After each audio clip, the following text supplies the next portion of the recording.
All right. Hello. Um, I haven't posted in a little bit, so I thought maybe I should. Um, Lots of stuff going on. Um, so you know how it is. Life. Um, let's see. See, I don't even remember when the last time I made a video was. So, eh. Well, anyhow, um, it's summertime. It's hot. It's disrespectfully hot.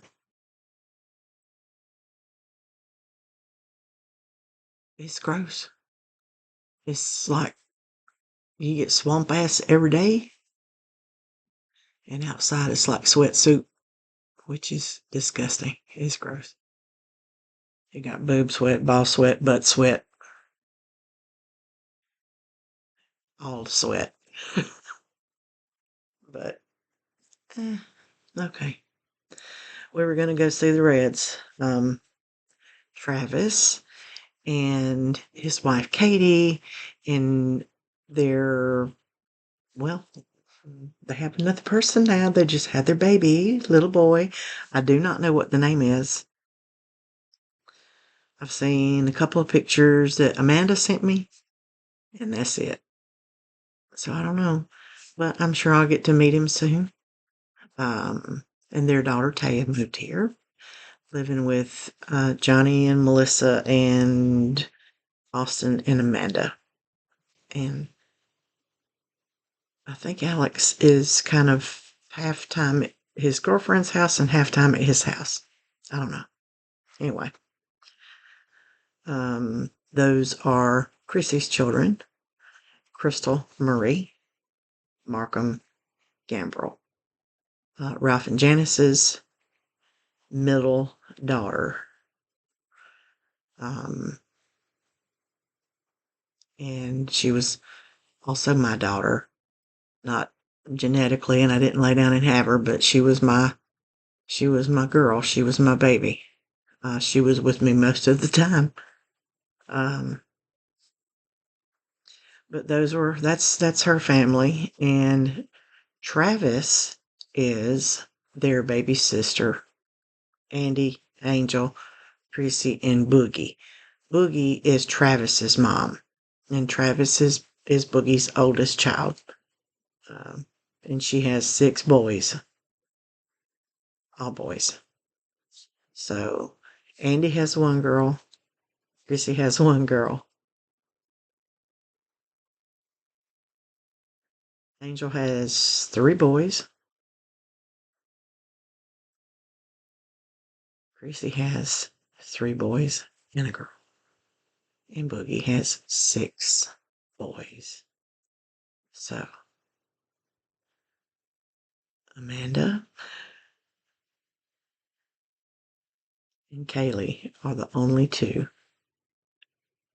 in that generation. The rest of them little hoodlums is all boys.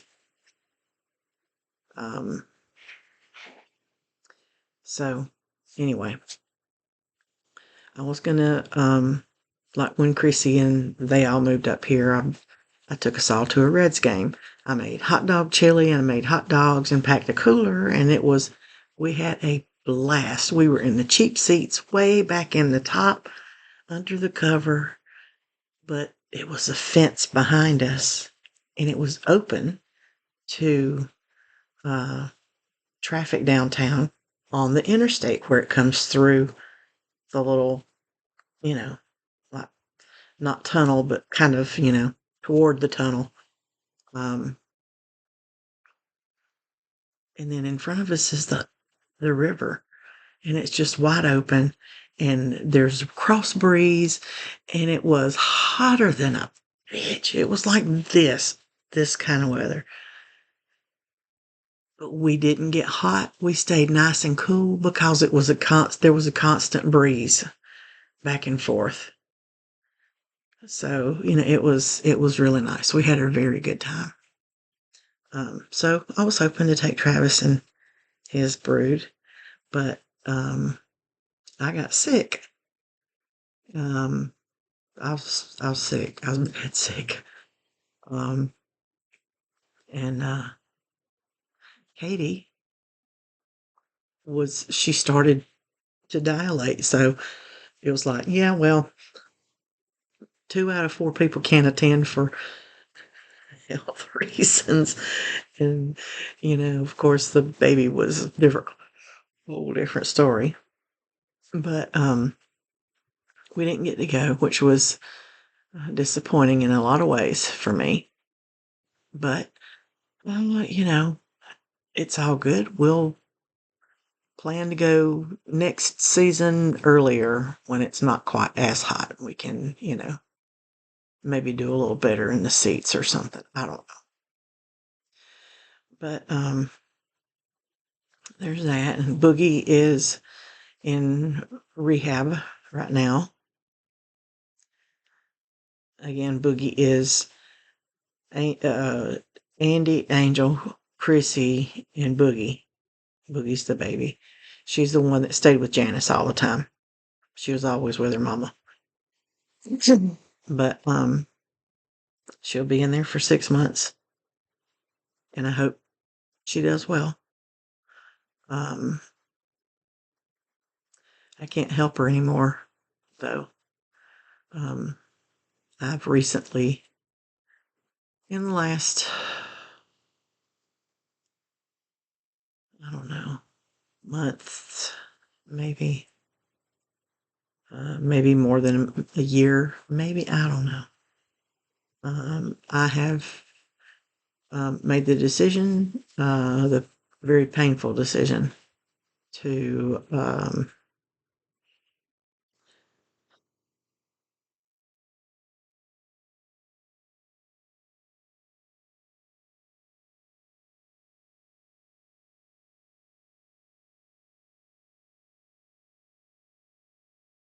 lighten my circle, we'll say.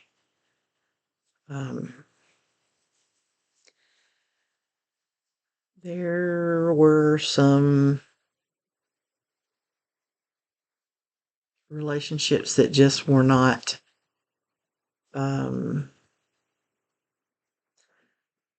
satisfactory in the ways that they should be in order to be good relationships. And to keep myself well, I have to, I can't, if it's every time we get together, everything you talk about is, it's like, hey, how you doing? Oh my God, this is just all of a sudden, just this is what's wrong, and this is my life is this, and my life is that, and blah blah blah, blah. And it's always the same shit every time. And every time you try to give advice, there's always a reason why it won't work. And it's always the same question, and it's always the same excuse. If you value my opinion, and I tell you the same advice every time, why do you keep asking? You don't value my opinion. You want me to spend energy and time on maybe tell me what to do. I'm not telling you shit. You're going to do exactly what you always do, which is nothing. You live in chaos, and if there's a way to find any kind of peace for yourself, you won't even try. I'm not speaking to one person specifically here. Okay, this is the person of my illustration. I guess I don't know, but these people, that have some of these, all of these, more than one of these, just one or, if it is not healthy for me, if it doesn't help uplift me and bring me peace, can't I can't do it anymore. I made a Facebook post and I just said straight out, listen, if you give a damn, give it. If you don't, please fuck off. My circle is this big. I work from home. I stay at home. I'm always at home. I don't go anywhere very much. Every now and then, maybe. But I mean, it's not like I'm going to somebody's house to visit or, um, you know, those are rare. And there's just a few people that I actually um, do go and visit. But they're not very many. Um, really, two, if I had to be pressed, I'd say maybe three people I go see. And one of them is one of the ones I've had to back away from because it was just poison. And every time I came around, the the other people that were around also would contribute, and then it became a pissing match on whose life sucks the worst. And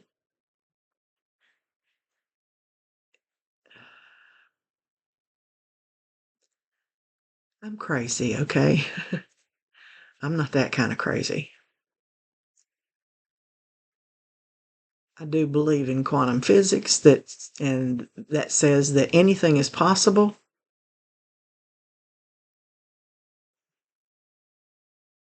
But the reality of it is it doesn't matter if it's possible, what's the likelihood of it occurring? That's what you're looking at. So I don't like to give up hope. I don't like to turn my back.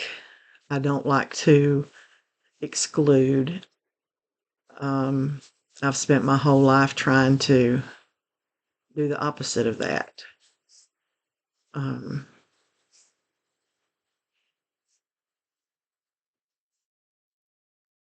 but I have learned that there are people,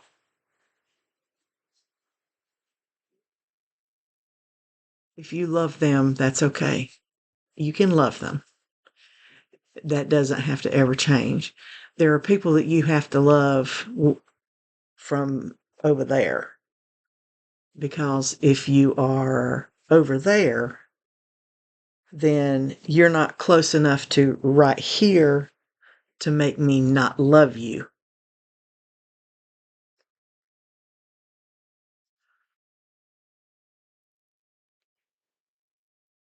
Some people, the relationship is worth it to not just say, nah. Um,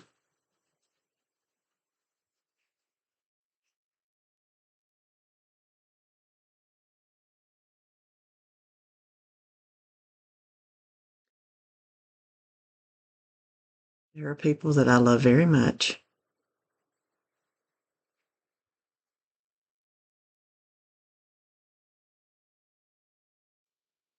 that I have to love from over here, and you stay over there because I don't want to not love you. but either our relationship has become toxic or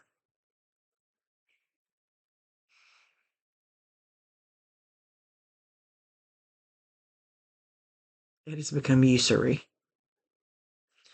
Um,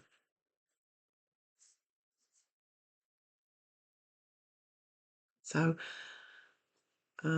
I've had to part ways or resolve myself to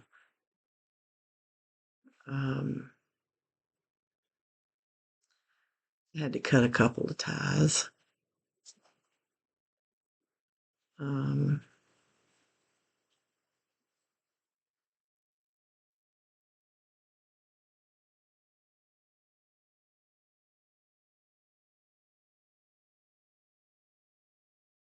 um, but I had to because the evidence was there that when I'm not in an active relationship with these particulars, I'm healthy, I'm happy, I function better. Um, I'm better all around. Um, and my husband confirmed that for me. So it's hard, but I also feel opportunity for new connections because one of, it's hard to say which generation. From my viewpoint, it would be one of the grandchildren, one of the grandchildren um, that was had to be raised by the state. Um, reached out to me, and we have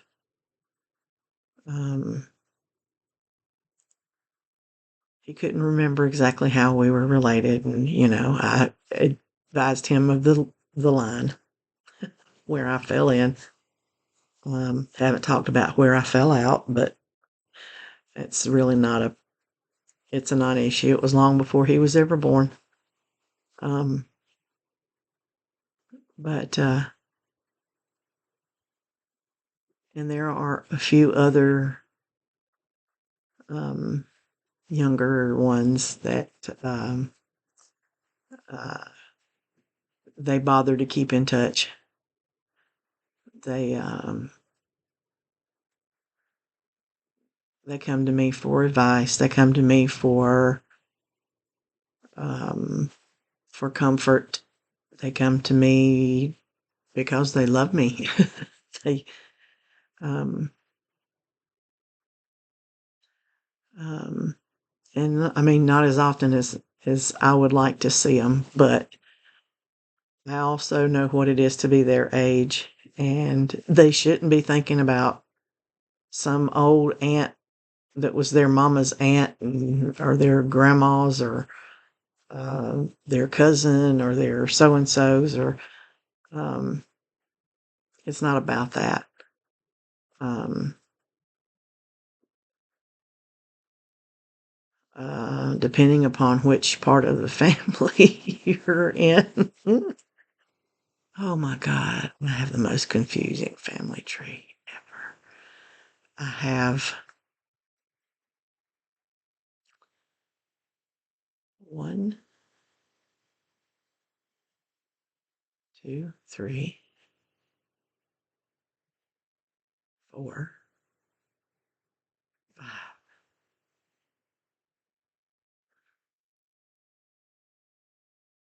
I have five branches.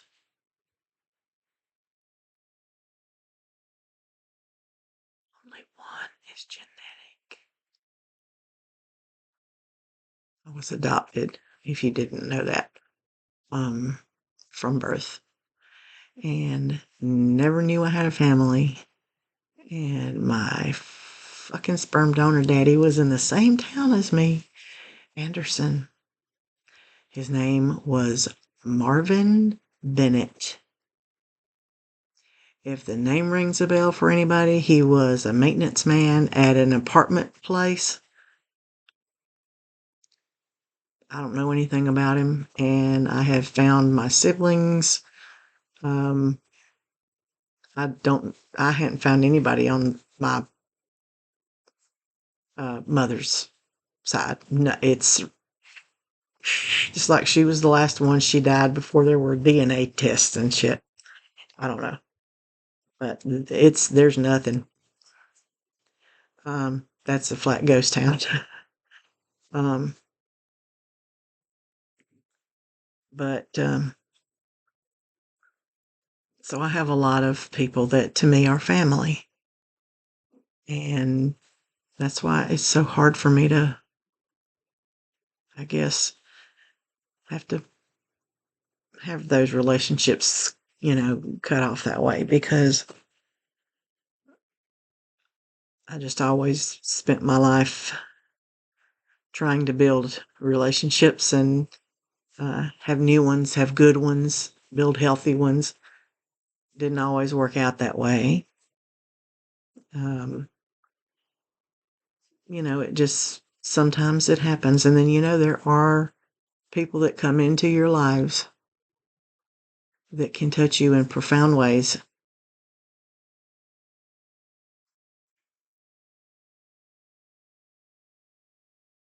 That change who you are, how you think, how you see the world. But they're not meant to be there for any longer than what they are. And it's sad when those relationships die. Uh, but the best way to honor them is to remember them and keep them alive in the telling of their story, of your own story, your story with them.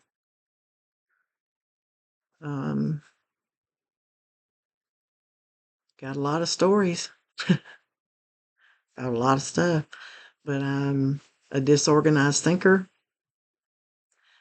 Nice to meet you. So getting me to stay on one track. I don't know if I got ADHD, ADD, what ABC element, whatever the hell, whatever it is. I do have some neurological shit, but I don't know if that has anything to do with it. But I tend to be a disorganized thinker, I think. So,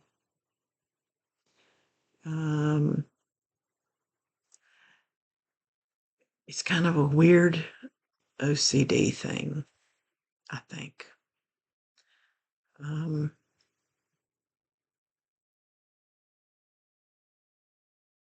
I want to pull my hair out if the towels are crooked in the bathroom. But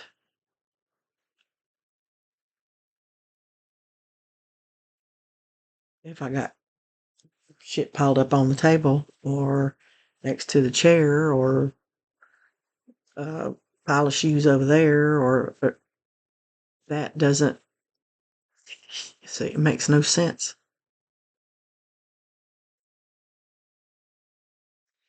It's one of them weird things. I'm a weirdo, so anyway. So there's that. And there are people that that will come into your lives and they stay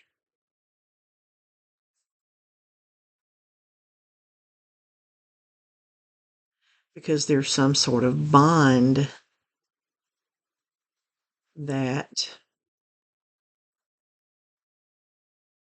defies explanation, I guess.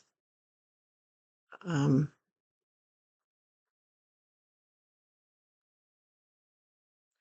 it, it's the kind that can not be good for you too sometimes. So,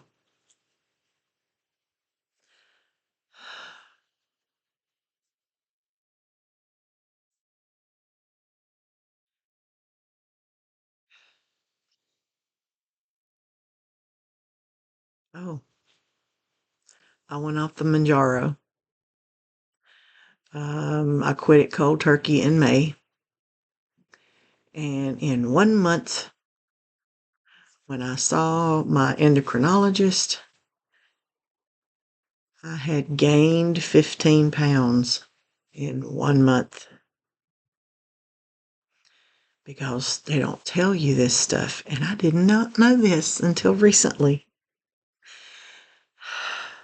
And I'm ashamed to say it. Because I should have researched it. And I didn't. Because I'm a disorganized thinker. So, what they don't tell you is if you go off of this medicine, it has changed your body chemistry much in the way heroin will change your body chemistry. Or alcoholism will change your chemistry. Because that hormone that they were giving you, and it is a hormone, that hormone that they're giving you in that shot tells your body that you're not hungry. So all this time, you have a hormone that you cannot produce in levels that that shot can that will tell you you are not hungry. You don't need anything to eat. Well, when that goes away and you don't have the National Guard holding that shit down, I'm telling you,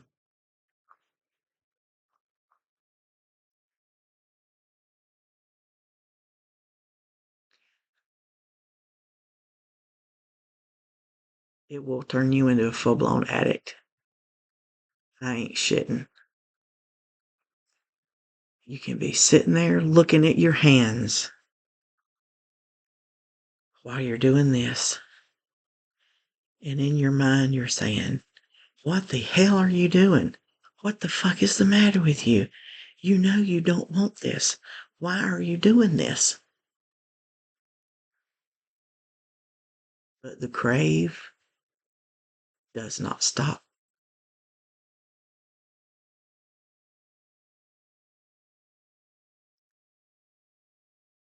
It's an impossible situation because you either have the side effects of the medicine while you take it, or you have an inconceivably hard crash if you go off. So they started me on Ozempic. I'm on a really low dose right now, but the hunger suppression has started. The headaches have started. The nausea has not. Thank God. But I went 4 weeks at the lowest dose, and that was just doubled. So I went from 0.25 to 0.5 yesterday. So we'll see how this works. But that's just, I'm having to talk to my doctor about this because I'm not good with this situation. But anyway, oh God, what else? Let's see.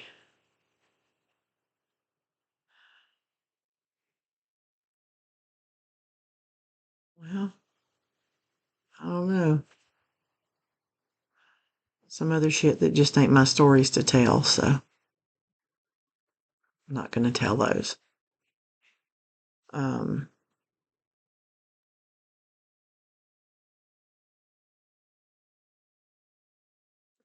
you know,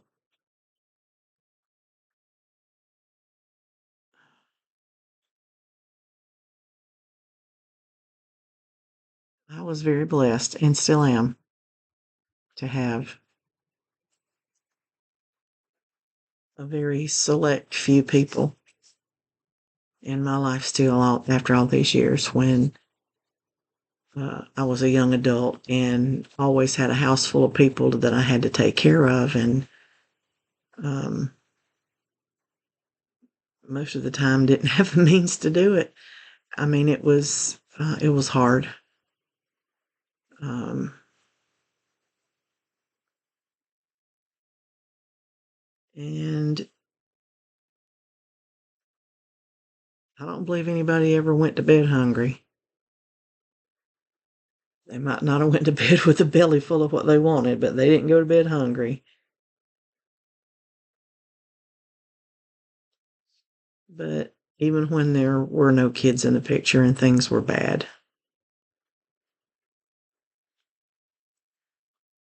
I had people that loved me and were always there for me. And if I ever needed anything, they were right there. They were the first ones there.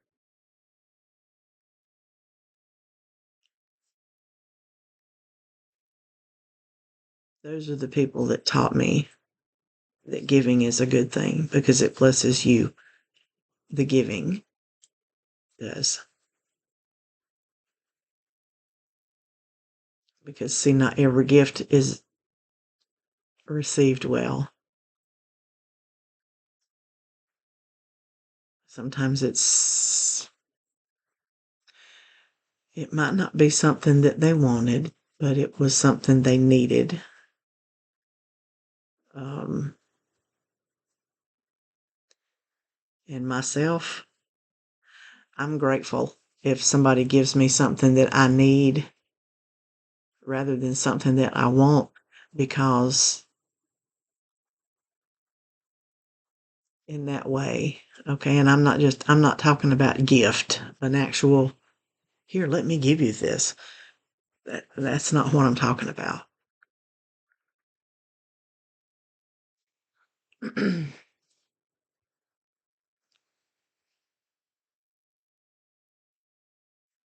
Those people um, taught me some other things, you know.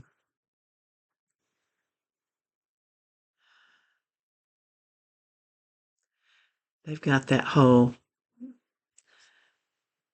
ask for advice, listen to the advice, even though it's the same advice that they gave you the last time you asked them this same thing. And you know they're always going to answer that.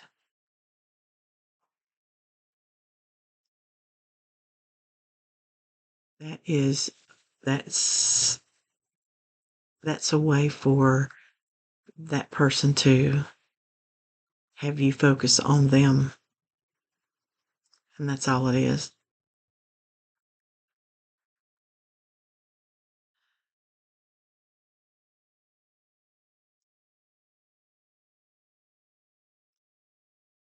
Always be good to yourself.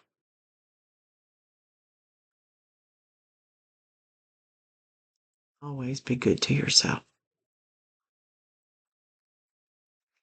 Be good to those around you. Be good to those you come in contact with. Just, you know what? Just be good to people until it's a good faith thing. It's a good faith thing. So be good to people in good faith that you're extending that, because that's what we do as humans. It's what we should do as sentient beings.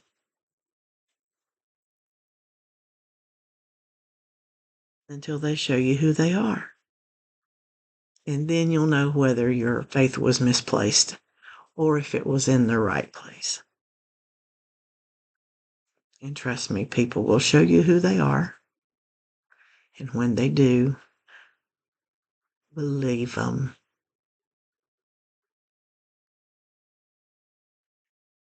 But you guys can always reach out to me in a text or an email, or I don't really like phone calls because I do that shit 40 hours a week. And I'm just done with the phone. But